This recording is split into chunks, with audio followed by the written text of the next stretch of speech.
Good morning, my friends. How are you today?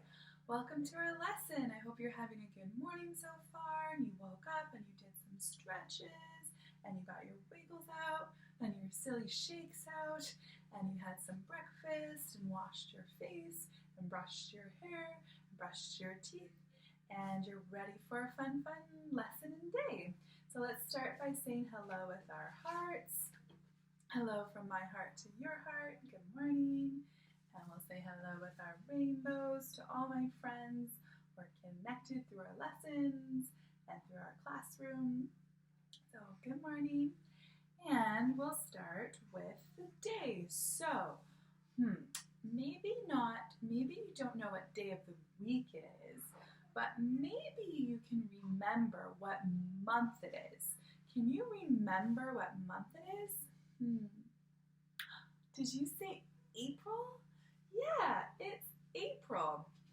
So here on my calendar, I have April written up here, and it starts with an A, April. And today is Thursday, April 16th. There we go. I added a little bit of color to this calendar. Finally. So today is Thursday, April 16th. And we are still in the season of what season? You guys probably know this one. I bet you're screaming it out right now or shouting it out. It is spring. That's right. It's spring and it's April still. And today where I am, it's so sunny but very cold still. At least it's not snowing, but it is cold. So when I brought my weather jar in, it was empty. There's just a little bit of, well, actually, you know what? There's two little drops in there. Can you see them? Yeah. Two little drops. Probably again from condensation. And because when I brought it in, it was all fogged up and it was so cold. And I brought it in and it got warm really quickly. And then that condensation formed some drops at the bottom. So I had two little drops, but not enough to record in my book. So for today, I just wrote April 16th, and I did the sun, it's a really bright sun, and some wind on the bottom because it's windy and cold. It's just cold. But I know that it's going to get warmer soon. And actually, where I am, there's a lake here, and all of the ice off of the lake has been blowing around, and I think it's going to be totally gone soon. So that's pretty exciting. Okay, so let's go and talk about our frog stuff. Are you guys enjoying learning about frogs and doing parts of the frog and the life cycle of the frog? So maybe some of you did this yesterday. I showed it to you and we glued it on together. And let's just try to remember together the parts of the life cycle. Okay, so I'm going to point to it and I want you to try to, maybe you can just say it to me, what it is. Okay, so what is this a picture of? Do you guys remember? Yeah, it's the eggs. That's right. That's right. And I read that when you have a bunch of frog eggs, you can call them spawn. So this is eggs or spawn. Okay, what's the next part? Does it go from eggs to the adult frog? No, it doesn't. Does it go from eggs to the froglet? No, it doesn't. It goes from eggs to this guy swimming in the water. What is this guy? Did you say tadpole? You're right. Yeah, that's the tadpole down there. So it goes from eggs, they hatch, and then there's a tadpole. And then does the tadpole just turn into the adult frog? No. What happens next? Yeah, it turns into this. What is this called? Do you guys remember? It's the froglet. Can you say that? Froglet. It's cute. It's a little froglet. There you go. So now he's growing his legs and his tail's starting to disappear and he's starting to breathe air and he's hopping around. Okay, and then from the froglet, he grows into the adult frog. And there's the adult frog.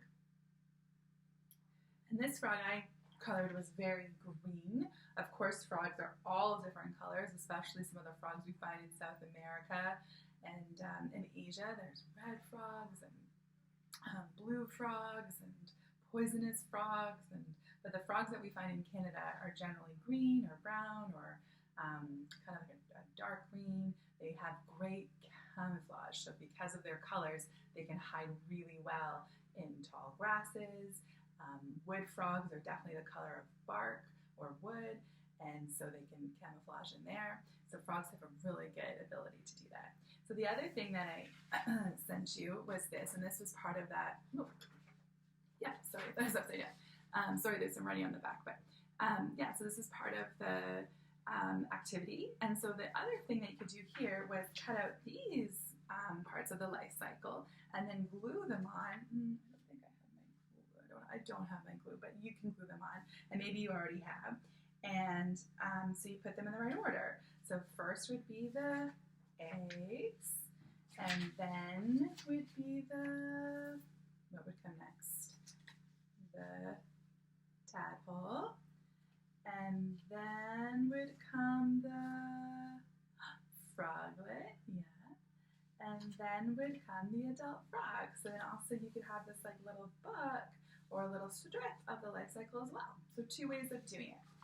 All right, so I hope you're having fun with that, and you've liked learning about frogs this week, and tomorrow in our big group lesson, we're going to do some more kind of frog activities, and we're going to do a different craft, so yeah, it'll be fun.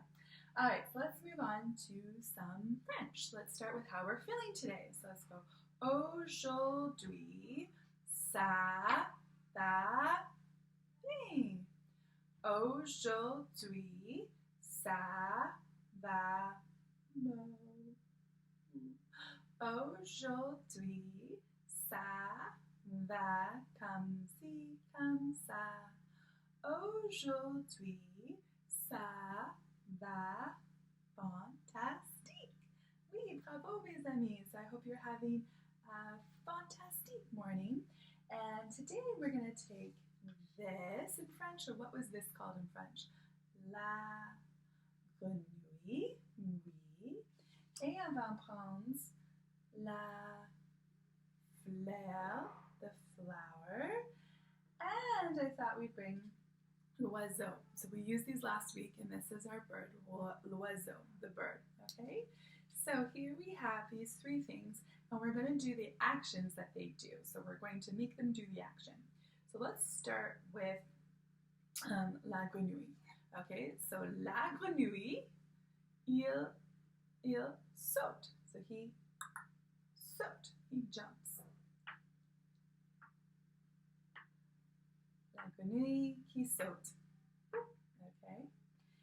And now we have la fleur. La fleur qui pousse. It's growing. So encore, la fleur qui pousse. It grows. And then we have l'oiseau qui vole. It flies.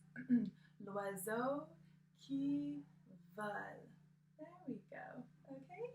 So those are some of the actions that these things do, and we got to say them in French. How fun. All right, so let's go on to our sounds. So we've done 4 sounds this week, and our review of our sounds, of all the sounds we've done. So today we're going to look at all 4 sounds. So I'm going to hold them up, and I would love for you to say to me what sound I'm holding up. Okay? All right. Sorry, I have a frog in my throat. Okay. All right, so I'm going to hold this sound up, and I want you to say, if you remember what sound it is, what sound is this sound? It's the sound L. Yeah, L, log. So there's the L sound. Okay, gotta hold up this sound. Ooh, what sound is this sound? Did you say duh? Yeah, duh, duck. Duh. Okay, so L and duh. Now I'm gonna hold up this sound. Ooh, we did this one yesterday. What sound is it? Yeah. Hot. Hot. There's the H sound. And the last sound, my mouth is going to make this sound, goes Yeah. Ah, ah, ah, olive. There we go. Ah, ah, olive.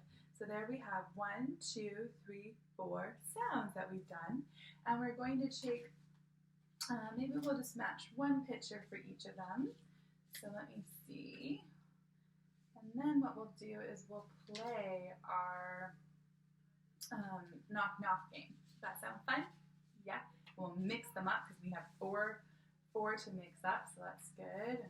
Okay. And I also want to grab, maybe I should look for a tricky one. And okay, which is the last one? I think I'm gonna go with here. Okay, perfect. All right, so I'm gonna put these over here. All right, so I have 4 little pictures, and I'm gonna see what sound do they belong with. Okay. Mix those up. Mix those up. Okay, so here we go. So what is this a picture of? It's a lobster. So when I say the word lobster, what sound do I hear at the beginning of lobster? I hear lobster. So here, lobster. Okay, now I'm going to pick up another one. Ooh, what do you guys see? It's the hand. That's right. So what sound do you hear at the beginning of hand? Is it ah? No. Is it dan? No. It's hand. Hand. Okay. Now I'm going to pick up oh, what do I have this a picture of? I love these. It's a, yeah, dog. Where's the, oh, you're right. The dog. Dog. Okay, and then the last one, ooh, some olives. Yeah, olives. There we go. So we matched all 4 pictures to our 4 sounds. All right, so let's play our knock knock game now. So I'm going to turn these over.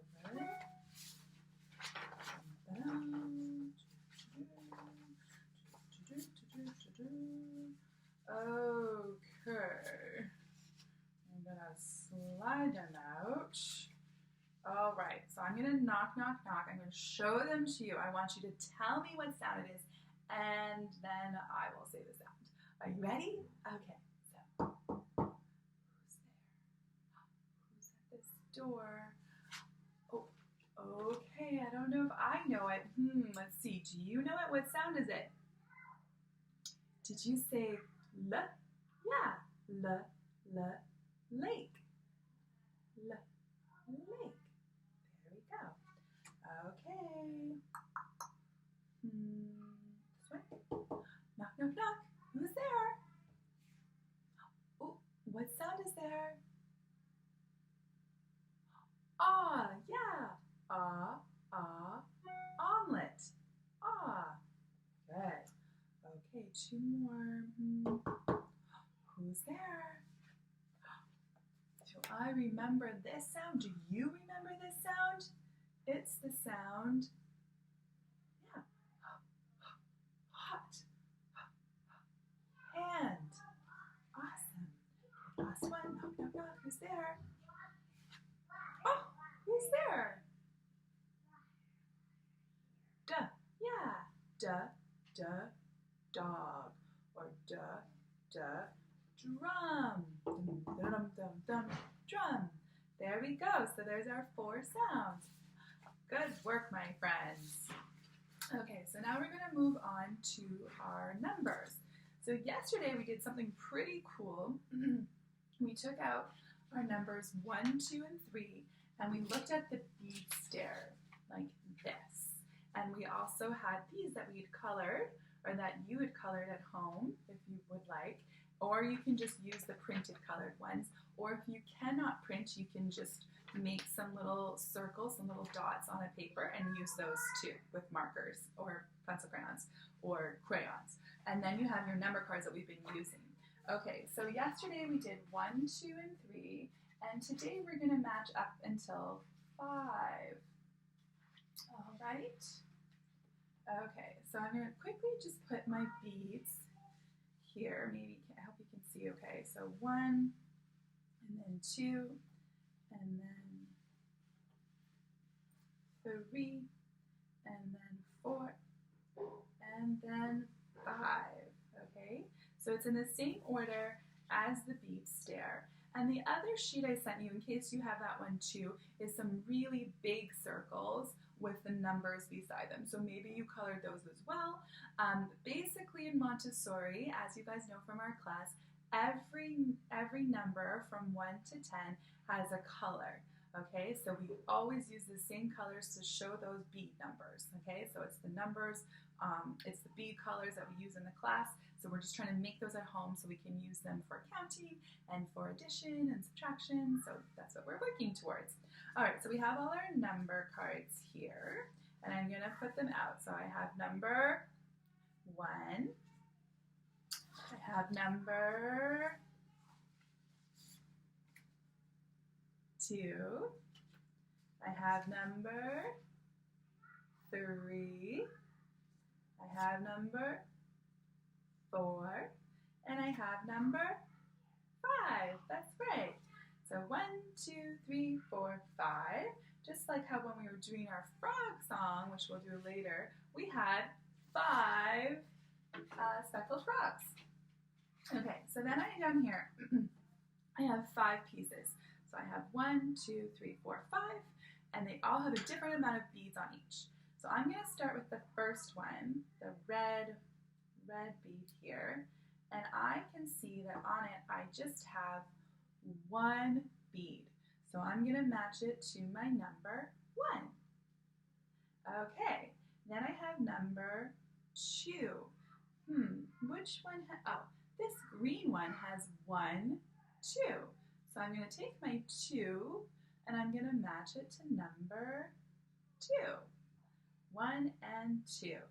Okay, now this pink one has, let's hold it up and count it maybe, has 1, 2, 3.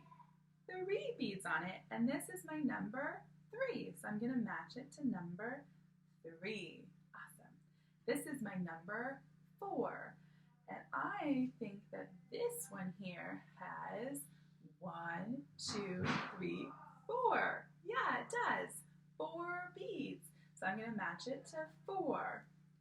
And then my last one here, this blue one, the light blue, 1, 2, 3, 4, 5. I'm going to match it to my number 5.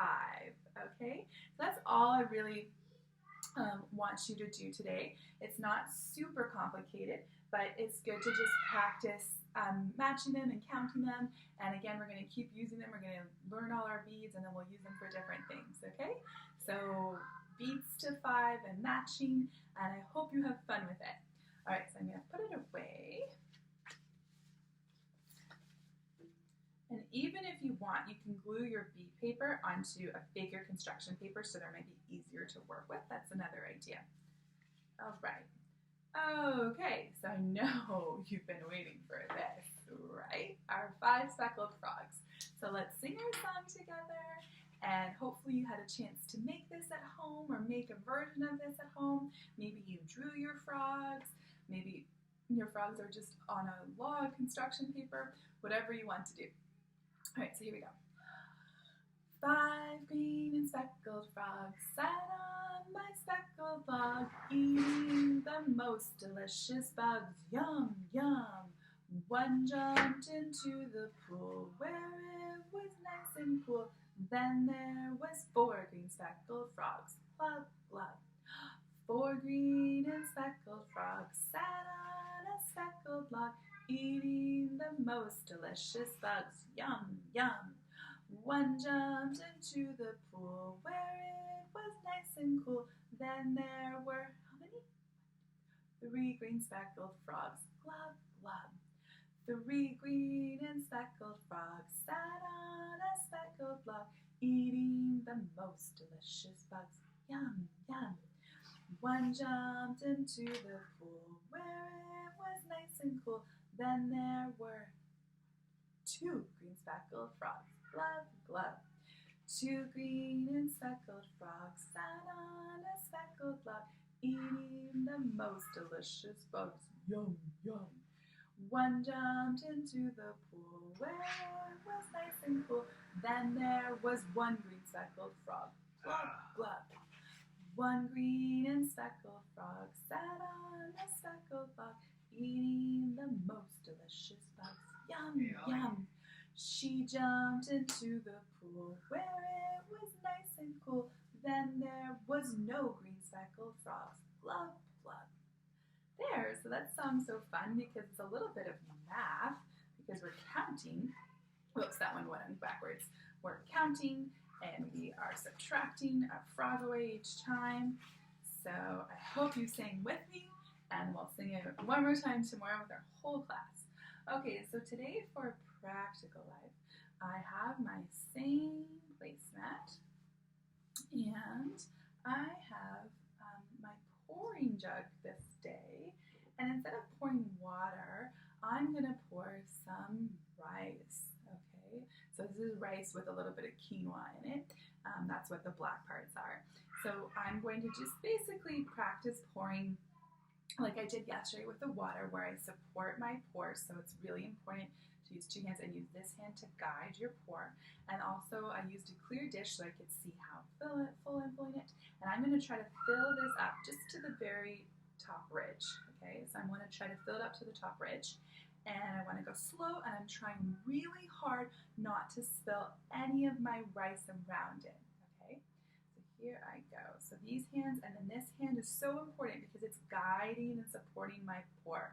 If this was a bigger jug and really heavy, I definitely need my hand underneath to help guide and support the pour, because this hand only has so much strength. So I'm using two arms to guide and support the pour.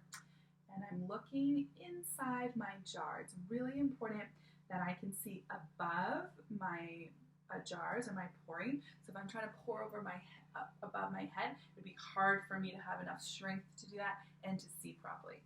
So I want to look inside and make sure I can see where I'm pouring, and also use my hands to guide my pour. So here I go.